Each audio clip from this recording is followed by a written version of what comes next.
इस वक्त हमारे साथ एक और खास मेहमान जुड़ रहे हैं, शादाब चौहान। ये पीस पार्टी, जो यूपी की पीस पार्टी है, उसके स्पोक्स पर्सन है। शादाब चौहान, मुझे ये बताइए कि आखिर ये कैसी मानसिकता है जो तालिबान के सपोर्ट में खड़ी हो जाती है, वो भी अफगानिस्तान की सड़कों पर मची कत्लो-गारत देखने के बाद।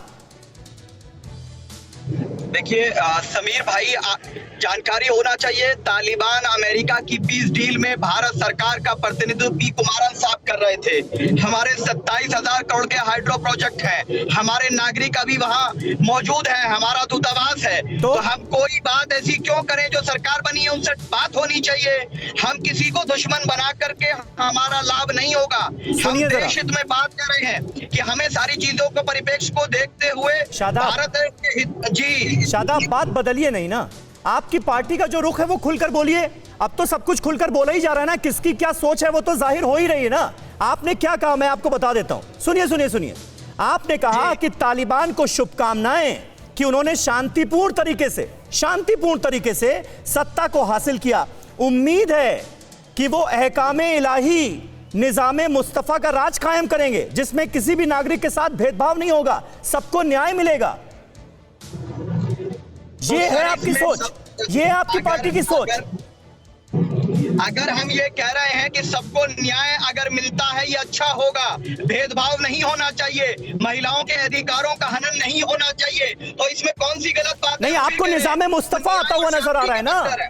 इस्लाम के नाम पर सबसे ज्यादा गैर इस्लामिक काम करने वाले जो तालिबानी हैं, उनके साथ, उनकी सोच के साथ खड़े हो जाते हैं आप लोग, और आपको अंदाजा नहीं होता कि आप कितना बुरा कर रहे हैं इंसानियत का। हम मानवता के साथ खड़े हैं, हम न्याय के साथ खड़े हैं, शांति के साथ खड़े हैं, हम किसी भी अत्याचारियों के साथ नहीं खड़े हैं। और आप अगर शांति के साथ खड़े होते तो आप भोले भाले अफगानिस्तानी मुसलमानों की, अफगानिस्तान के लोगों की, चाहे वो हिंदू हो, मुस्लिम हो, सिख हो, आप उनकी बात करते, आप इंसानियत की बात करते। आप तो उन तालिबानियों के साथ खड़े नजर आ रहे हैं जो उन पर जुल्म ढा रहे हैं। क्या कभी आपने हमें सावरकर का महिमा मंडन करते देखा? कभी हमें कसाब या गोडसे का महिमा मंडन करते देखा? हम आतंकवादियों का साथ नहीं देते, हम लोग कभी भी आतंकवाद का समर्थन नहीं करते हैं। हम आतंकवाद के विरोधी थे और रहेंगे, हमारी लड़ाई आतंकवाद के खिलाफ रहेगी। हम न्याय और शांति को सर्वोपरि रखते हैं। अच्छा, तो ये तालिबानी जो है ये इस्लामिक राज स्थापित कर रहे हैं आपके हिसाब से, और ये सही इस्लाम है, और ये कहकर आप इस्लाम को बदनाम भी नहीं कर रहे हैं। मैंने ये बिल्कुल नहीं कहा, मैंने कहा है। अरे आपने कहा है, आपने कहा है, मैंने पढ़ के सुना दिया, अब दोबारा तो सुनाऊंगा नहीं।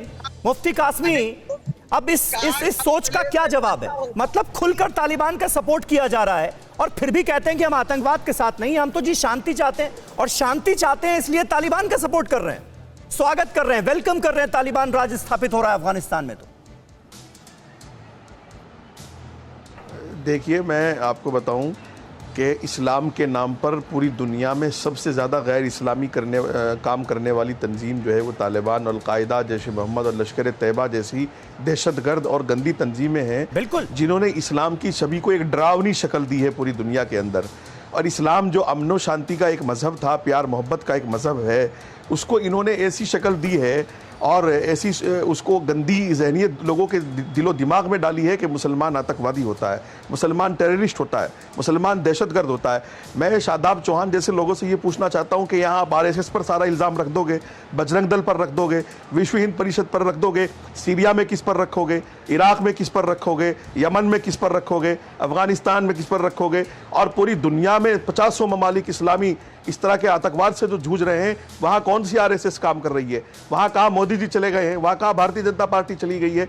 ये बात दरअसल समीर भाई विचारधारा की है, और पूरी दुनिया में विचार की लड़ाई चल रही है, और तालिबान जैसी विचारधारा के लोग यहाँ भी है।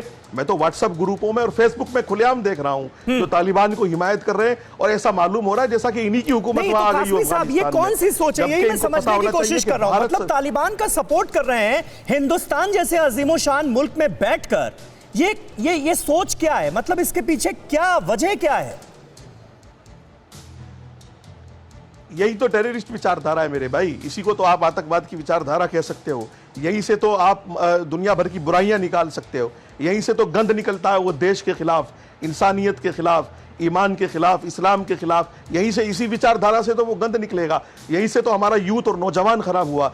इसी विचारधारा से तो कश्मीर के हालात खराब हुए। इसी विचारधारा से तो सैकड़ों हजारों लोग सिमी के नाम पर अंदर गए।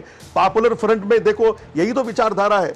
और यही विचारधारा तो शादाब चौहान जैसे लोग टीवी पर बैठकर, शफीकुर रहमान देखिएगा, वो एमपी हैं, बुजुर्ग हैं, मैं उनको नहीं कहना चाहूंगा, लेकिन सिर्फ शोहरत पाने के लिए किस कदर घटिया सोच उनकी है कि वो, उनको ये भी ख्याल नहीं रहता कि वो आजादी के आंदोलन से मिला दिया उन्होंने। लोकसभा के सदस्य हैं, देश की इज्जत का भी ख्याल नहीं। तालिबानी आतंकियों के आतंक को, दहशतगर्दी को, कत्लो गारत को हिंदुस्तान की आजादी के आंदोलन से वो मिला रहे हैं। फिर तो शादाब चौहान आप उसका भी सपोर्ट कर रहे होंगे। देखिए समीर भाई, हमने पहले दिन से कहा, फिर दोबारा रिपीट कर रहा हूं कि हम भारत के हित को सर्वोपरि रखते हैं। इसलिए जो हमारे 27,000 करोड़ के प्रोजेक्ट हैं, हमारे पी कुमारन साहब जो पीस डील में शामिल थे, और हमारे नेशनल तो जो फंसे हुए हैं, उस तमाम चीजों को मद्देनजर रखते हुए हमने ये बात कही कि डिप्लोमेटिक रिलेशन होना चाहिए और बातचीत करके हमें अच्छी चीजों की तरफ मूव होना चाहिए। There should be dialogue. ये लिखा नहीं ना आपने, देयर शुड बी डायलॉग। आप ये लिख रहे हैं कि एहकामे इलाही निजामे मुस्तफा का राज कायम होने जा रहा है, उसका स्वागत कर रहे हैं आप उसको वेलकम कर रहे हैं। आप इस्लाम के नाम पर सबसे ज्यादा गैर इस्लामिक काम करतूत करने वालों के साथ खड़े हुए नजर आ रहे हैं। ये क्या सोच है शादाब? समीर भाई, आपने हमारे ट्वीट को अगर सही से नहीं पढ़ा, पूरी मैं आपको दोबारा बता रहा हूं मैंने क्या कहा ट्वीट में क्या कहा। मैं ये कह रहा हूं कि हमें उम्मीद है कि वो लोग एहकामे इलाही निज़ामे मुस्तफा क्या है करेंगे, जिसमें का राज आ जाएगा तो एहकामे इलाही निज़ामे मुस्तफा वहां पर साबित हो जाएगा। समीर भाई, अलाउ मी टू रेस्पॉन्ड, मुझे पूरा करने दीजिए, फिर आप पूछेंगे। मैंने उसमें कहा कि हमें उम्मीद है कि एहकामे इलाही निज़ामे मुस्तफा का राज कायम करेंगे, जिसमें किसी से भेदभाव नहीं होगा, अत्याचार नहीं होगा, और हम शांति और न्याय के पक्षधर हैं। हम वो निज़ामे मुस्तफा चाहते हैं जिसमें धार्मिक आजादी हो, कोई किसी पर अत्याचार न कर सके, ये हम चाहते हैं। ठीक है। और ये सब कुछ आपको उम्मीद किससे है? तालिबान से, सभी मजहब के तालिबानी आतंकियों से, उनकी कट्टर सोच से, उनके कड़े शरिया बर्बर कानून से ये उम्मीद है। उन्होंने भारत के नागरिकों के साथ जो पॉजिटिव गेस्चर दिखाया, उससे मुझे विश्वास है। ठीक है। अड़ी सोमवार से शुक्रवार शाम 6 बजे सिर्फ TV9 भारतवर्ष पर।